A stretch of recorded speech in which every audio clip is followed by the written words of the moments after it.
Hey everyone, and welcome back to the channel. Today we're diving into some timeless wisdom from the book of Proverbs, specifically chapters 28 and 29. These chapters are packed with practical advice that's just as relevant today as it was thousands of years ago. It's all about the contrast between living a life of integrity and one of foolishness, and the consequences that follow each path. So let's start with a powerful idea from chapter 28. The wicked flee when no one pursues, but the righteous are as bold as a lion. Think about that. When you're doing something you know is wrong, there's always this sense of looking over your shoulder, right? A constant anxiety.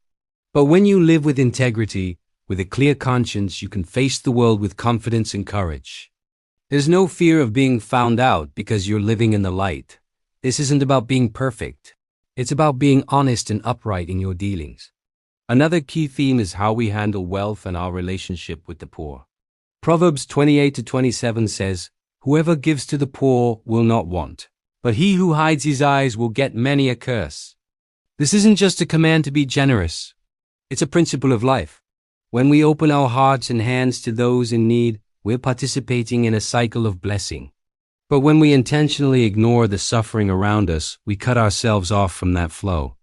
It hardens our own hearts and ultimately leads to a kind of spiritual poverty, regardless of how much money we have in the bank.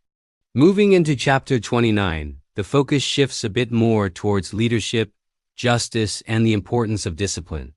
Verse 2 says, "When the righteous increase, the people rejoice, but when the wicked rule, the people groan." We see this play out in our communities, workplaces, and even our own families.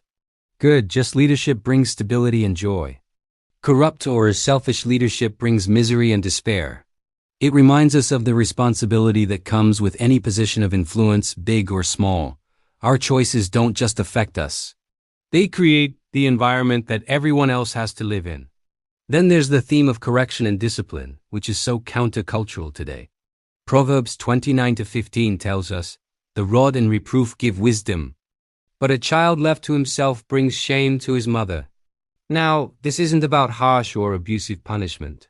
It's about the loving guidance and correction that helps shape character.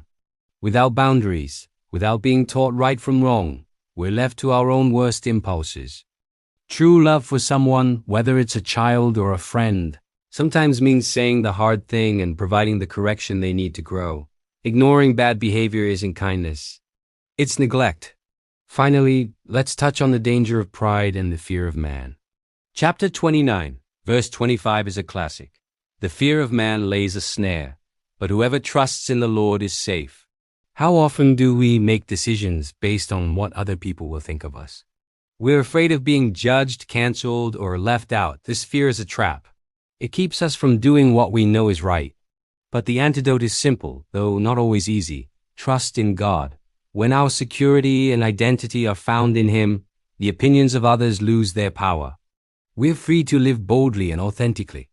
So, as we reflect on these two chapters, the message is clear. A life of integrity, justice, generosity, and trust in God leads to boldness, security, and joy. A life of wickedness, selfishness, and fear leads to anxiety and ruin. These aren't just old sayings. They are roadmaps for a life well lived. Thanks so much for watching and thinking through this with me. If this resonated with you, hit that like button and consider subscribing for more content like this. I'd love to hear your thoughts in the comments below. Which verse stood out to you the most? Until next time, take care.